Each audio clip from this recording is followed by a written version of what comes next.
you don't cut down peaceful protesters with bullets. So people in command responsibility are known. In individual executors on the ground may not be known, but people in command responsibility are known. And by holding them accountable and by squeezing them, we can bring out the perpetrators who pulled the triggers. The kind of tear gas we are using now is not tear gas we saw. I've personally arrested 28 times in terms of the prosecuted, without acquitted in court. 28 times. There's no police station in Nairobi that has not slept on the floor. And I've always slept on the floor and cleaned the toilet when I use the toilet and clean it. But never did I see tear gas on the floor. I've never seen that. What kind of weapons are these? Where did they come from? Do we have legislation approving or setting out the kind of weapons that can be used for the country? We have no legislation on that water cannon. We know that water is colored. What chemicals are there? Are they carcinogenic? And given the potential risk they hit somebody, do they poison that person? So, there's a lot of done in legislation, and what has happened with our eyes. And maybe when I get back to the Senate, I want to do a bit of reflect on the legislation, but do that. And because I'm talking legislation, allow me to answer the question on obstetric violence and what have you. It is true that the maternity wards are in a mess. Pregnancy in Kenya has become a disease. It's not a natural phenomenon anymore. Women are dying from deliveries. And there's this obsession with the 87 sections because the doctors make a bit of more money than that. Women are being chopped up like cheese, like some pieces of nothing or whatever. I don't know, like sliced up like bread. So there's a lot that needs to be done in the area of maternal healthcare, maternal healthcare. And I'm happy that there's a bill in the Senate by Senator Obama, nominated senator from Senator Ruto very good to look at it and go to the second reading. And now to make some amendments and stuff. And I would request that that petition be brought to the Senate, can even be brought to the fellow behind this petition. Come up and look at the bill and produce whatever amendments is left to that bill so that they get us the issue we are discussing. This bill is given a present fertility and all this kind of thing. So it's a very good bill, but when we put on and the state to put it on is now. I would like to tell people a bit something I've discovered when I go to the legislature. Article 109 of the Constitution, clause 1, states very clearly that Parliament, I just paraphrasing it, that Parliament exercises its legislative authority through bills introduced in Parliament, approved by Parliament, and assented to by the President. Nothing else. Parliament doesn't have other things. So when you bring a petition, when you bring a statement, when you bring a motion, and all these things, there are no mechanisms of enforcing the constitution.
A new student-focused higher education funding model that has special. We have rolled out a new student-focused higher education funding model that has special emphasis on making sure that children from vulnerable families have the requisite support in their education. We have also improved the student-teacher ratio in both our primary and secondary schools by hiring an additional 56,000 teachers and also hiring an additional 2,000 tutors for our TVET institutions. We have equally resolved bottlenecks in cash transfer program to vulnerable Kenyans, including orphans, people living with disability, and the elderly. We have not only brought on board more beneficiaries, but in keeping with the promise that we made, it is now not the case, as it was in the past, that these vulnerable Kenyans have to wait for months. Now their stipends are paid as salaries of public servants are being paid. We did roll out the Hustler Fund that today benefits 2 million Kenyans. And we have 7 million Kenyans who had been denied access to financial services by credit reference bureaus. They are now off the blacklisting roll. Our affordable housing program has now more than 100,000 housing units under construction. The first cohort I will be launching in a couple of months to new homeowners. And we have 160,000 young people across Kenya that are employed under this program. To expand manufacturing, value addition, and agro-processing as a key contributor to job creation, 18 county aggregation and industrial parks and 6 new special economic zones are under construction across Kenya. And at the same time, we have 200 fresh produce markets that are at various stages of construction to support our farmers with access to markets for their produce, in keeping with the commitment we made to our mama mbogas. To accelerate manufacturing, last year we imposed levies on importation of clinker that can be manufactured in Kenya. We made a saving of Kenya shillings 20 billion in foreign exchange as imports of clinker dropped to almost zero. We also imposed levies on imported steel billets.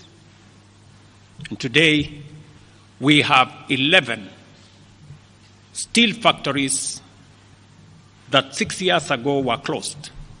They have started operation, hiring 16,000 Kenyans. And last year alone, we saved 120 billion shillings in foreign exchange as a result of this intervention.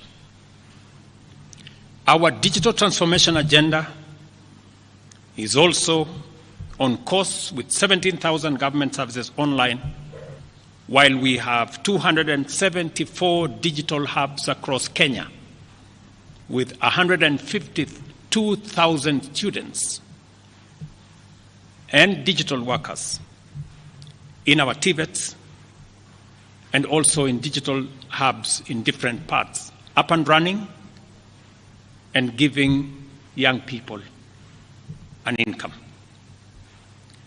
Our universal health coverage plan has already onboarded 107 community health promoters, and the process of registration for our social health insurance fund is ongoing, on its way to launch on the new date of 1st of October 2024, that will make it possible for every Kenyan to have a health insurance, and for those suffering from critical illnesses to have access to the critical illness fund, making it possible for every Kenyan to have access to treatment without the burden of having to fund it.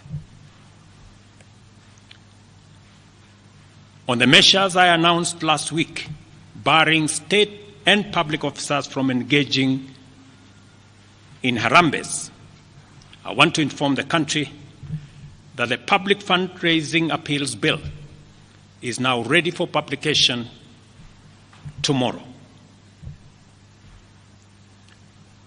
However, even with the progress we have made, I am acutely aware that the people of Kenya have very high expectations of me. And they believe that this administration can undertake the most extensive transformation in our nation's history. Recent events that necessitated the withdrawal of the finance bill, which will require a review and reorganization of our budget and fiscal management, have brought us to an inflection point. Upon reflection, listening keenly to what the people of Kenya have said, and after a holistic appraisal of the performance of my cabinet and its achievements and challenges, I have today, in line with the powers given to me by Article 1521 and 1525B of the Constitution and Sections 12 of the Office of the Attorney General's Act, decided to dismiss with immediate effect all the Cabinet Secretaries and Attorney General of the Republic of Kenya, of the Cabinet of Kenya, except the Prime Cabinet Secretary and Cabinet Secretary for Cabinet Secretary for Foreign Affairs and Diaspora Affairs. And of course, the Office of the Deputy President is not affected in any way. I will immediately engage in extensive consultations across different sectors and political formations and other Kenyans, both in public and private, with the aim of setting up a broad-based government that will assist me in accelerating and expediting the necessary, urgent, and irreversible implementation of the program that we have, including other radical measures and programs to deal with the burden of debt, to explore raising domestic resources and revenues, expanding job opportunities, eliminating wastage and unnecessary duplication of a multiplicity of government agencies, and slaying the dragon of corruption, consequently making the government of Kenya lean, inexpensive, effective, and efficient. During this process, the operations of government will continue uninterrupted under the guidance of principal secretaries and other relevant officials. I will be announcing additional measures and steps in due course. Thank you very much, and God bless our great country Kenya. Asanteni sana.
That has special.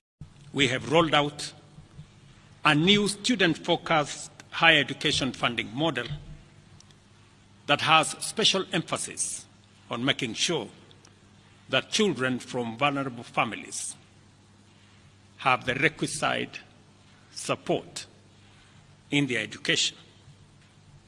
We have also improved the student-teacher ratio in both our primary and secondary schools by hiring an additional 56,000 teachers and also hiring an additional 2,000 tutors for our TVET institutions. We have equally resolved bottlenecks in cash transfer program to vulnerable Kenyans, including orphans, people living with disability, and the elderly.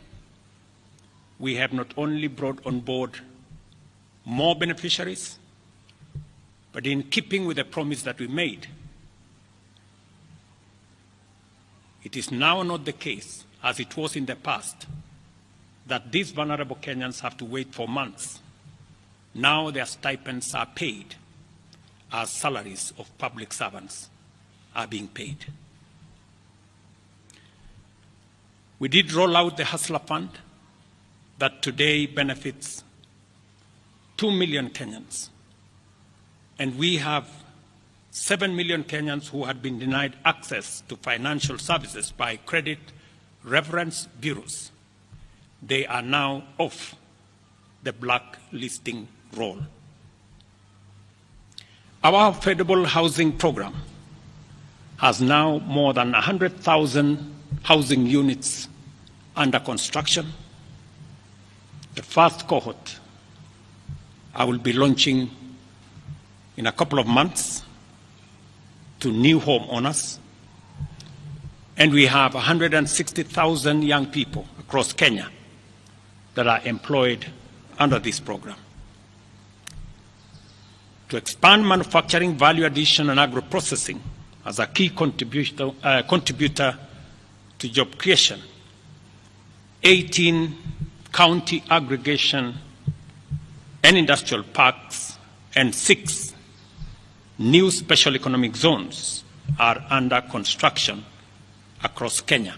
And at the same time, we have 200 fresh produce markets that are at various stages of construction to support our farmers with access to markets for their produce, in keeping with the commitment we made to our mama mbogas.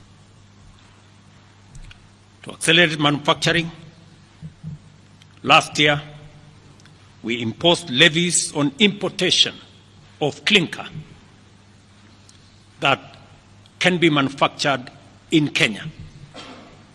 We made a saving of Kenya shillings 20 billion in foreign exchange as imports of clinker dropped to almost zero. We also imposed levies on imported steel billets. And today, we have 11 steel factories that 6 years ago were closed. They have started operation, hiring 16,000 Kenyans. And last year alone, we saved 120 billion shillings in foreign exchange as a result of this intervention. Our digital transformation agenda is also on course, with 17,000 government services online, while we have 274 digital hubs across Kenya with 152,000 students and digital workers in our TVETs and also in digital hubs in different parts, up and running and giving young people an income. Our universal health coverage plan has already onboarded 107 community health promoters, and the process of registration for our social health insurance fund is ongoing, on its way to launch on the new date of 1st of October 2024 that will make it possible for every Kenyan to have a health insurance, and for those suffering from critical illnesses to have access to the critical illness fund, making it possible for every Kenyan to have access to treatment without the burden of having to fund it.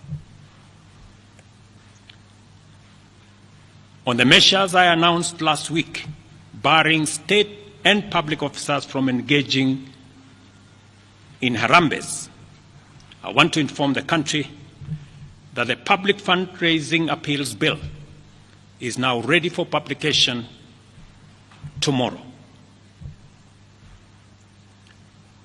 However, even with the progress we have made, I am acutely aware that the people of Kenya have very high expectations of me.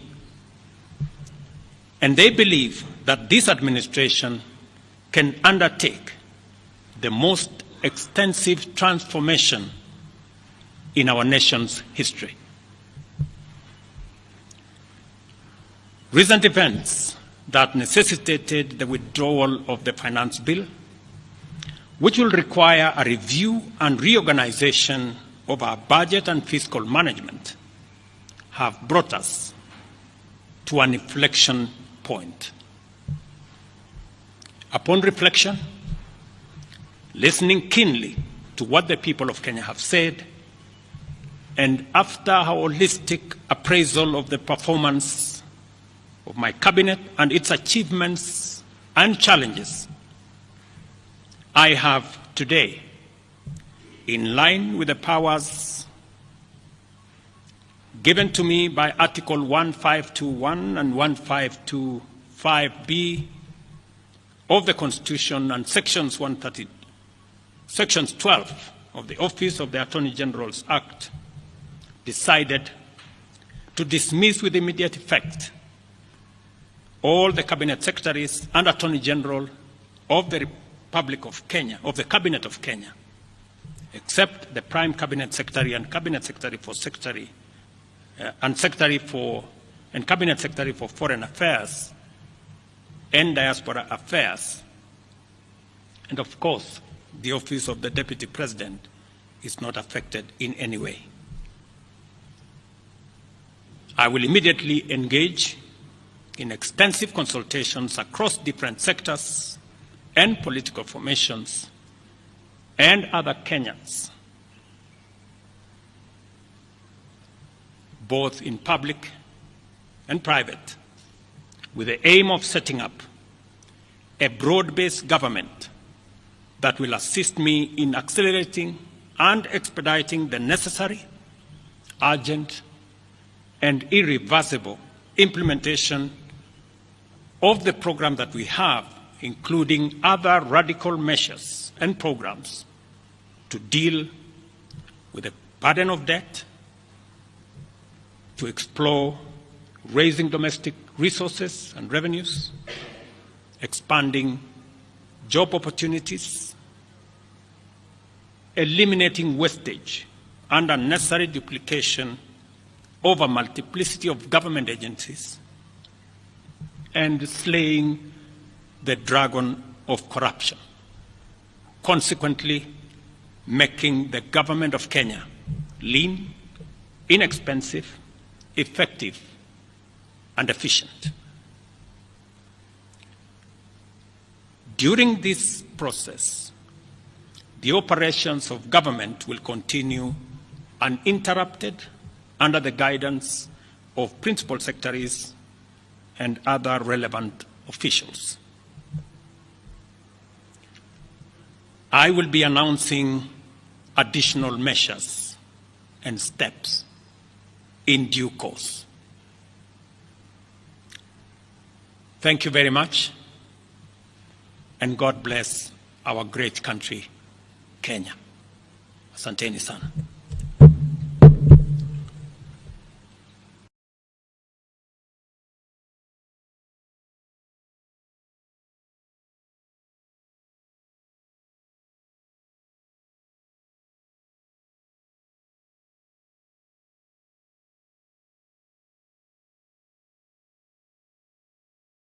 Step out in confidence and try Nivea Nourishing Cocoa Body Lotion, now with 5-in-1 Complete Care.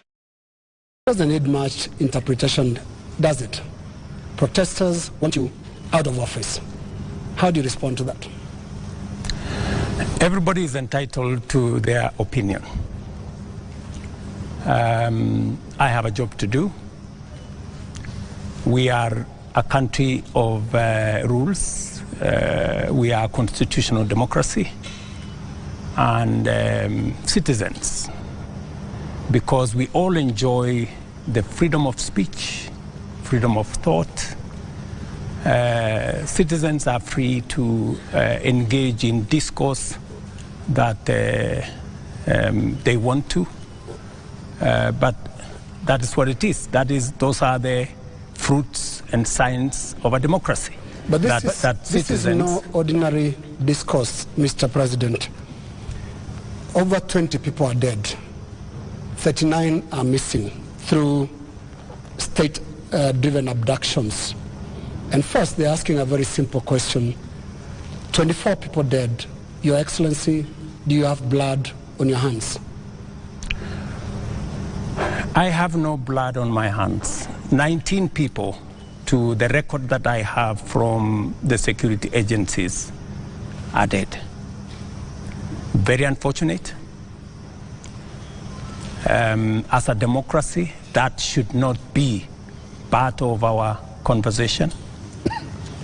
2.4 billion of property has been destroyed.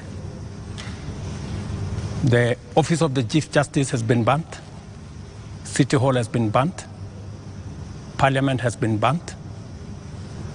That is the situation. We have 19 people dead. Your Excellency. We have 19 people dead. I said 24.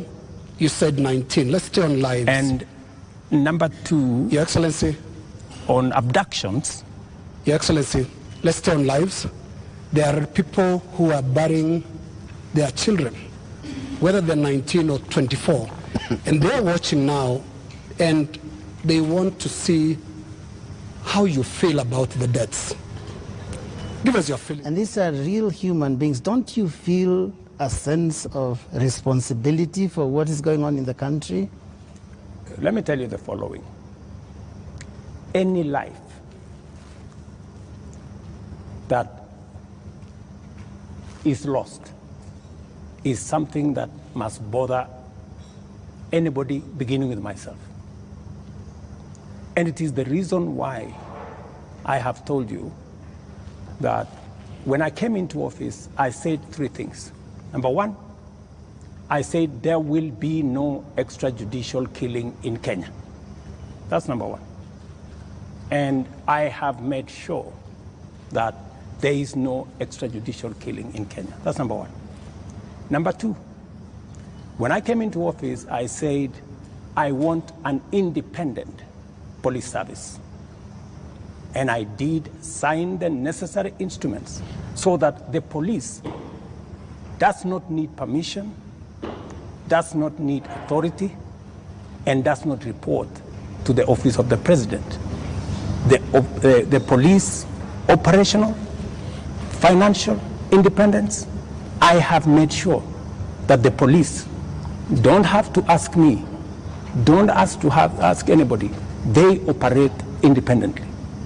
And number four, it is true that children got into situations that they became victims of the demonstrations.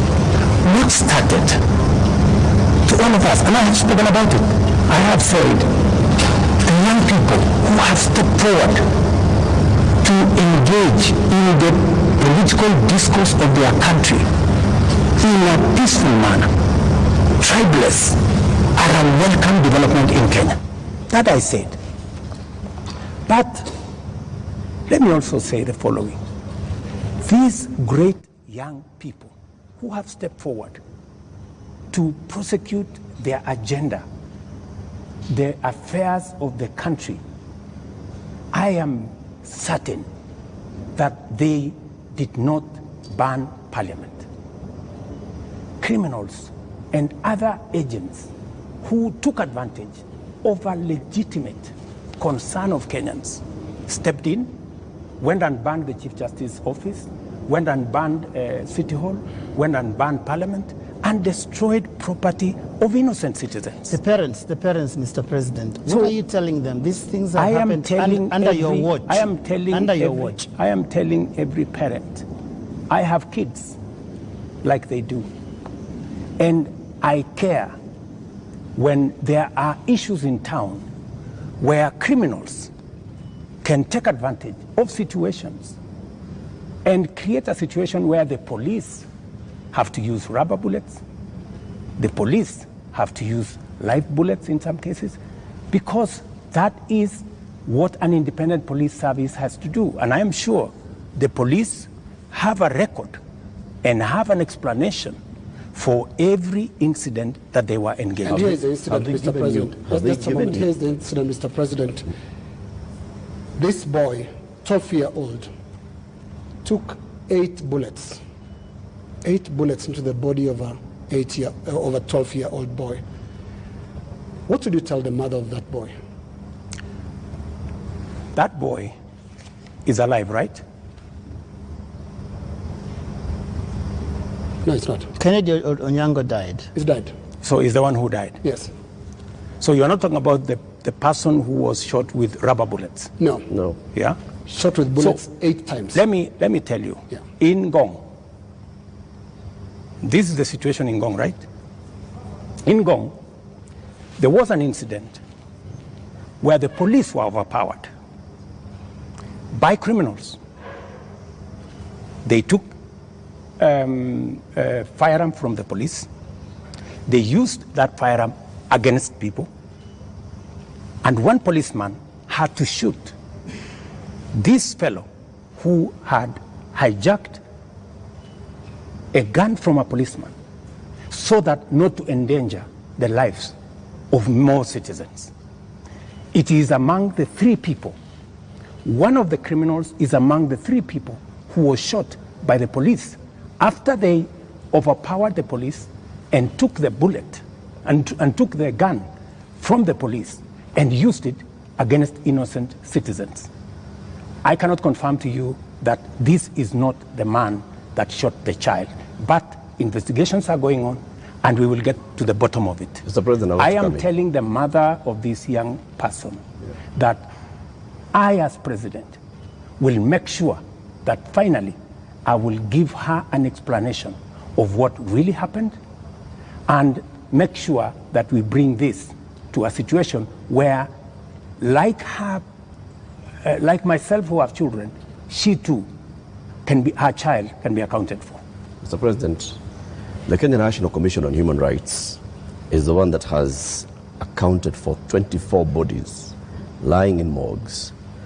And those bodies, the records show that these people either died in hospital and while undergoing treatment for gunshot wounds, or they ended up in the morgue in the last 2 weeks with gunshot wounds. 24. These 24, Mr. President, are you saying that the security agencies have told you that these 24 were criminals, that these 24 were armed, they were posing a danger to the police officers, and that is what necessitated the police to use live bullets on them? Because the circumstances for the police officer to use a live bullet is clear, even in their own code of operations. It is when the life of that police officer is in danger, or when somebody else's life is clearly in danger, and the person who is endangering that person is armed. Were the 24 armed? Did they pose a danger, a direct threat to the police? 2 things. The same Kenya Human Rights Commission, Kenya National Commission. Kenya National Commission. The government agency. Yeah, the government agency. Yes. Told the nation that there was a massacre in Githurai and 20 people were killed in Githurai. Were 20 people killed in Githurai? Really? The Kenya National Commission on Human Rights does not have records of 20 people killed. No, but that's their statement. It is a statement that is public. You know? So the same Kenya Human Rights, Kenya Commission, Human Rights, National Human Rights Commission told the country a blatant fake news falsehood that there was a massacre. This 24 is also... Let me, you ask me a question, allow me to answer. Yes. That's what they told the country. So an organization that can tell the country without verifying that there was a massacre in Githurai. In fact, BBC, on that account, went to investigate in Githurai. And of course, you have read, BBC has said there was no massacre in Githurai. Mr. President, there was one person who was shot by the police. Let me answer. So, an organization that is as reckless as to say there was a massacre when there was none, now is telling us there are 24, the police are saying 19. We will find out where the numbers are. Okay. But that is the credibility of the organization that you are telling. Mr. President, that may well be. Let me also... My question, just on Mr. that President, issue, just so that Eric can follow up. The people who died, yeah, that's where I'm coming. were they a danger to the police? That's where I'm coming. Are they the criminals that you're talking about? Let me tell you two things. There will be an investigation on how these 19 Kenyans died. There will be a clarity, an explanation for each and every one of them. I have told you one situation where somebody accosted the police, took over the firearm, started to shoot at people, endangering the lives of many other Kenyans. He was shot by the police. There is a situation in Parliament. How did the invaders in Parliament?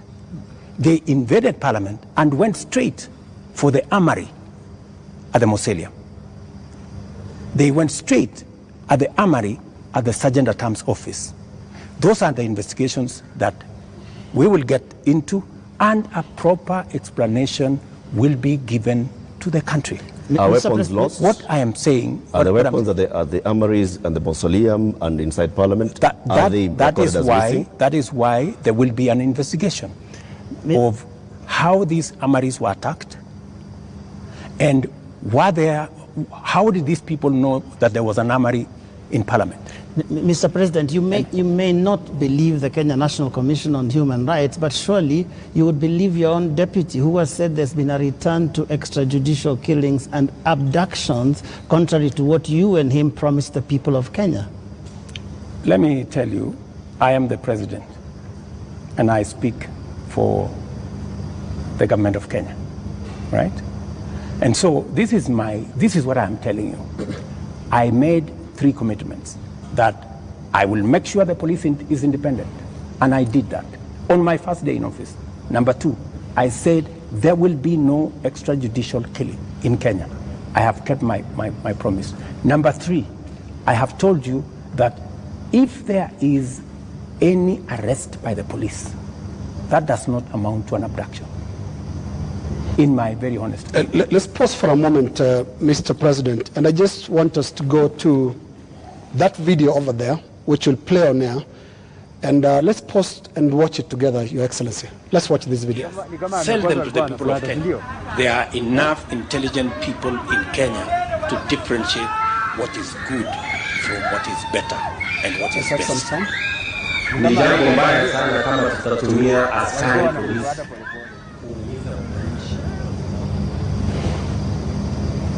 wako na maoni tofauti ya kisiasa. Waeleza ya kwamba these people don't understand the damage they are doing to the people and the economy of Kenya.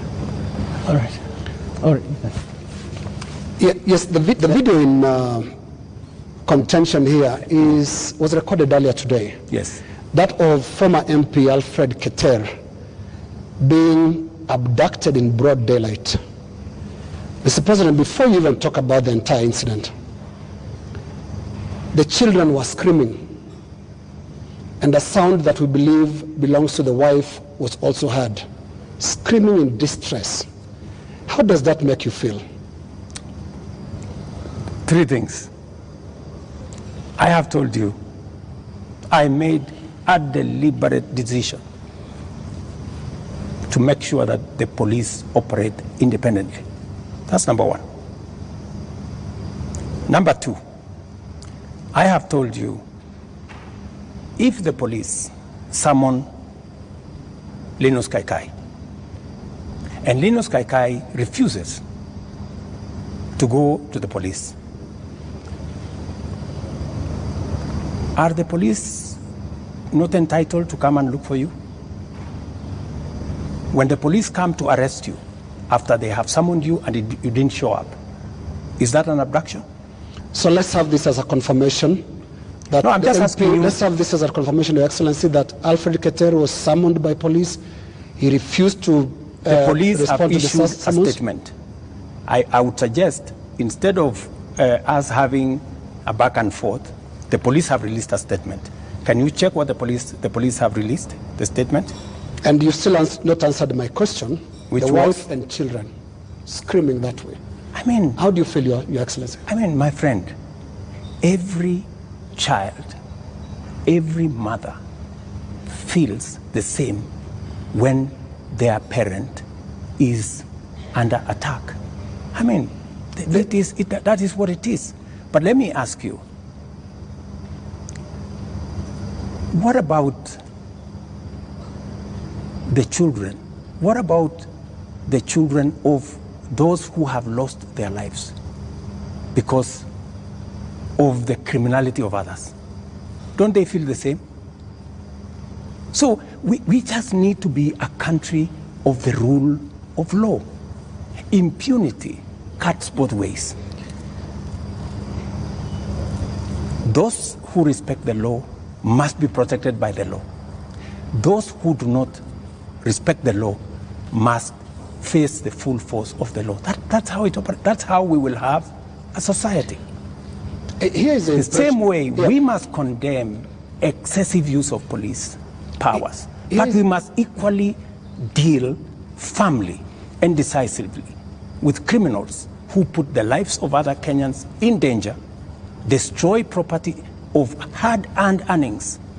There are many people, Linus, in this demonstration that have lost livelihoods, that today their children are crying.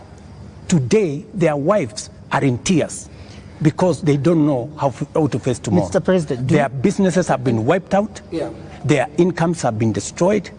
I have just told you 2.4 billion shillings worth of business has been destroyed. And today, as I talk to you this evening, there are families who have tears.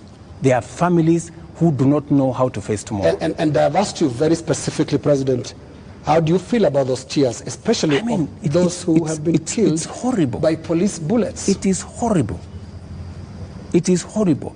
When you find a situation where people are grieving, whether they are grieving because their parents have been arrested, or they are grieving because their hard-earned earnings of many years, monies there, I have on my phone, people who are saying, I borrowed money.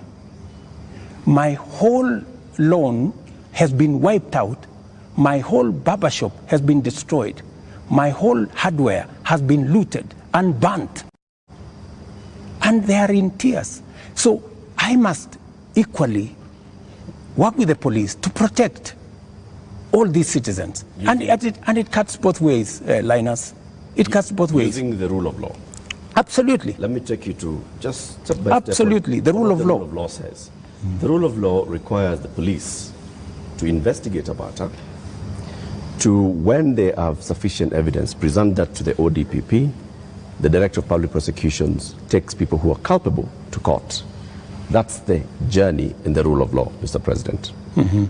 In the case of 39 people who have been abducted, and the abduction here, we're using it deliberately because of the manner in which the people have been arrested, like we've seen in the case of Alfred Keter. Others who've been picked up from their houses in the middle of the night, and they are held incommunicado for more than 24 hours outside of what the rule of law says. And then they are not taken to court, so they are not charged with anything. That is outside of the rule of law. So in one instance here we are saying we are not following the rule of law. In the second instance, Mr. President, you have people who were unarmed, like in the case of Rex, who was shot in the middle of the night, unarmed, who have been shot by police and they've ended up dead. 24 of them. You say 19. That again is extrajudicial because there is no justification that has been produced to show that there was justification for the police to use the excessive force. So basically we are showing examples where the rule of law, which you promised to uphold, which you also set and said, this is what the police has been doing. And you said, Mr. President, as you took office, that the problems with the police service also are going to the top, the leadership of the police service, and you promised the people of Kenya that you're going to hold the police to account outside of the rule of law and accountability, which comes to your desk. Are you holding the police accountable for 39 people abducted, for 24 people killed, for 627 people arrested and not charged, for 431 people injured by live bullets, rubber bullets, tear gas canisters, police batons? Latif, as I have told you, we must operate within the parameters of the rule of law. And I agree with you. The police must never act outside the framework of the rule of law. They must do that which only the Constitution and the law allows them to do. And it is very clear that any operation of the police outside the parameters of the law, the police will be held to account. Whether it is holding citizens beyond the stipulated time, but I must be thoroughly clear to you. When police arrest somebody, there is a constitutional timeline which they are allowed by the law to hold that person. 24 hours. That does not amount to an abduction. 24 hours. In my opinion. A case in point is what has just been said here about what happened earlier today. And you guys clearly said in this conference that it was an abduction. I mean, it's just clear now that it is not an abduction. They're not this is an arrest. And the police have come forward to say, this is the situation, we have arrested this person, and it is just good for us to all of us follow the law. And I agree with you, the police must act within the law. But let me ask you one question also, Latif. I have never, in this conversation, which is now 20 minutes in, are you guys bothered about the fact that Parliament was burnt? Are you guys concerned that millions of businesses, of Kenyans, hardworking Kenyans, we are, yes. were destroyed? How do you feel? But it all How do you feel? it all happened under your watch, Mr. President. No, but this is at the end of the day, this is why we are saying you sought to keep us safe. We must be even. You know, we must be even. The police have a difficult job. They have to make sure the peaceful demonstrators are protected. But they also must make sure that the criminals, and when you say criminals, you know, when I said the other day criminals, many people took offense that I was calling the demonstrators criminals. That's not. Families of the dead, Your that Excellency, is not. That's a lot of offense. Family of Rex. Rex was killed in a week when the protesters were very peaceful. The first week of these protests were peaceful. We saw protesters carrying Placards. And water bottles. water bottles. Rex was killed on his way out of work. Let me. How do you feel? I mean, let me tell you when they hear you say criminals. I mean, are you telling me Rex is the one who who banned Parliament? But Rex died without breaking anything. No, I'm just telling you. He died before. There are criminals who infiltrated and caused mayhem. And in fact, some of the criminals are actually harmed. They actually harmed the peaceful protesters. Many of the peaceful protesters, they lost phones. They were attacked. In fact, some of the peaceful protesters were attacked by criminals, including a clear example of the one I have explained to you, that they overpowered the police, took the gun from the police, and started shooting innocent people. So we must deal with this situation globally. Mr. President, I feel for Rex and the mother. This should not happen to any child in Kenya, especially when they are engaged in a peaceful demonstration. Mr. President, the concern I've had from the young people, because I've been speaking to a lot of them, And they said they haven't heard you. In the two statements, actually there are more now because you have spoken in other settings apart from the two addresses you gave. They haven't heard you address them. They haven't heard you talk to these parents. They haven't heard you acknowledge that there were people who were shot by police in circumstances that did not warrant that. Are you saying you haven't seen anything that bothers you about how police responded to these protests? I am very, and I have, and in my first statement, I clearly said that innocent lives were lost. In my second statement, I said the same. There were innocent lives lost. But also equally, as a person who is responsible, I must think about those who are suffering because they were innocent. But I must also be concerned about those who are suffering because criminals caused them immense harm. And that is the balance that I need to be able to lead a country. I must protect everybody. I must protect the protesters, and I must be concerned about their lives.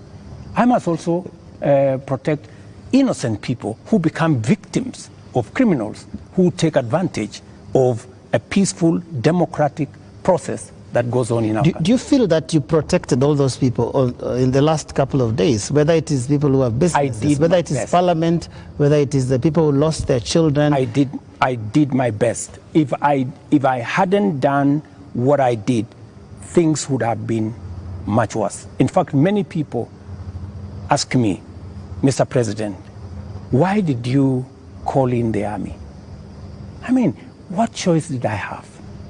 I mean, it would have been very reckless of me in the face of the kind of harm people had gone through, the 19 lives that were already lost, in the face of a burning Chief Justice office, Parliament, and the rest of it. I mean, it would have been very reckless of me not to mobilize every arm of government and every arm of our security agencies to protect the country and to protect lives. You acted as Commander-in-Chief.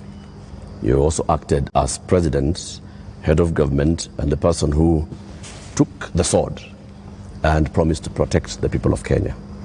You chair the National Security Council, which brings in the head of the police, the head of the intelligence, the head of the military, and cabinet secretaries in those dockets.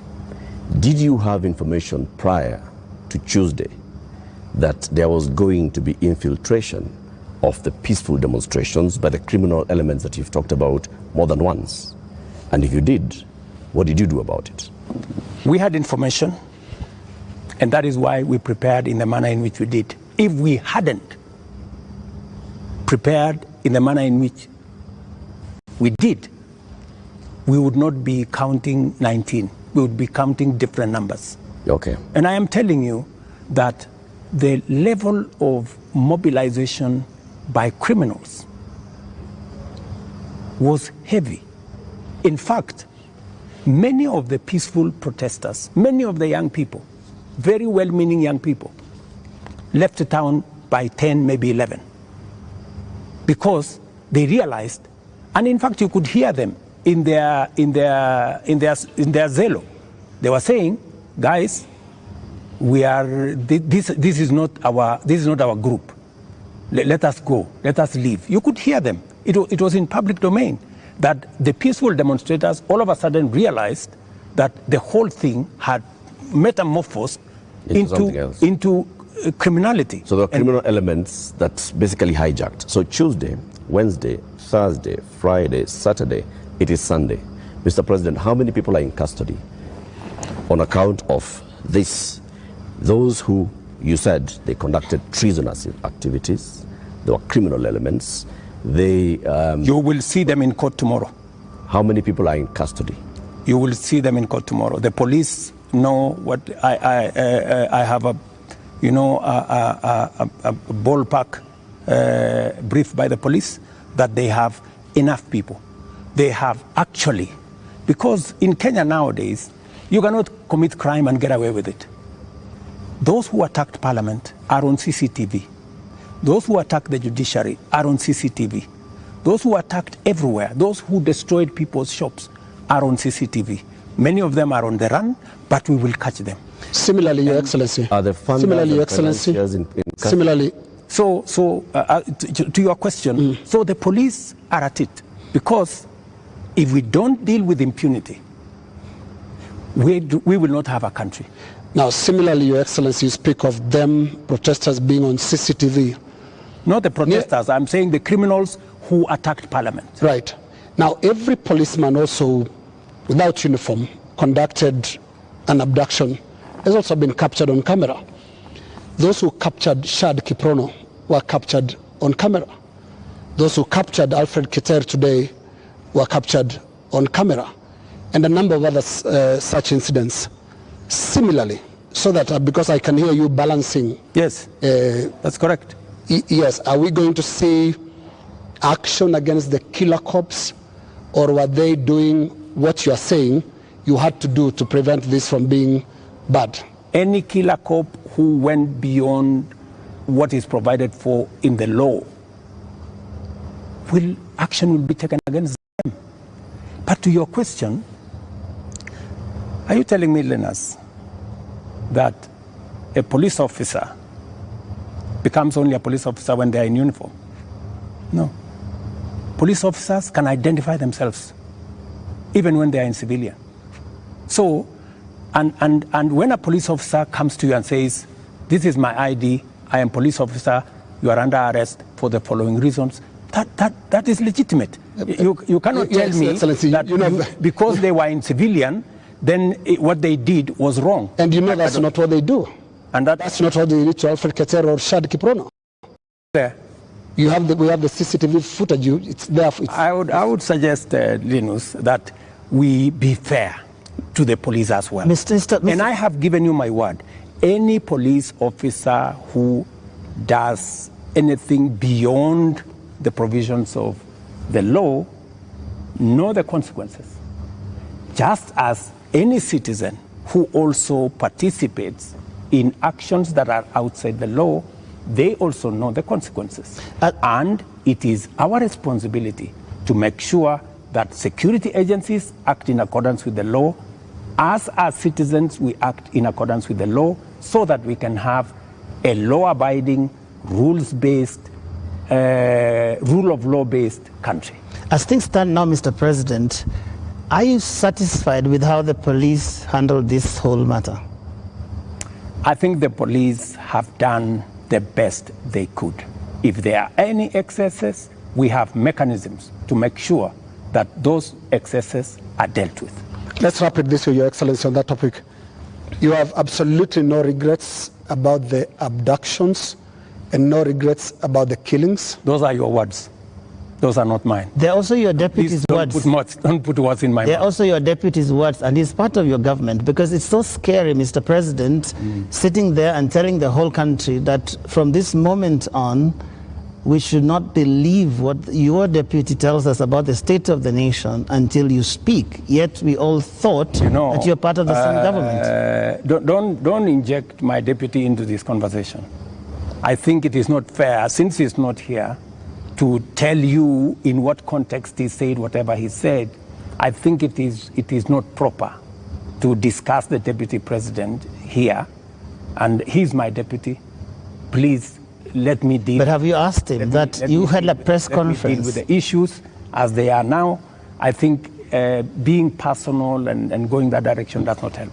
I wish this was personal, Mr. President, but it's a really serious national issue that right after you spoke, your deputy told the whole world that he was informing us that extrajudicial killings and abductions had returned to this government that he's part of. How surely can that be personal, Mr. President? I am sure that if you interview the deputy president, he will answer that appropriately. You haven't asked him? You can take it from me that extrajudicial killing will not be part of an administration that I run. I can say that without fear of any contradiction. Yes, in the interest of moving this conversation forward, Your Excellency, I want us to look into the last 2 extraordinary weeks that this country has had.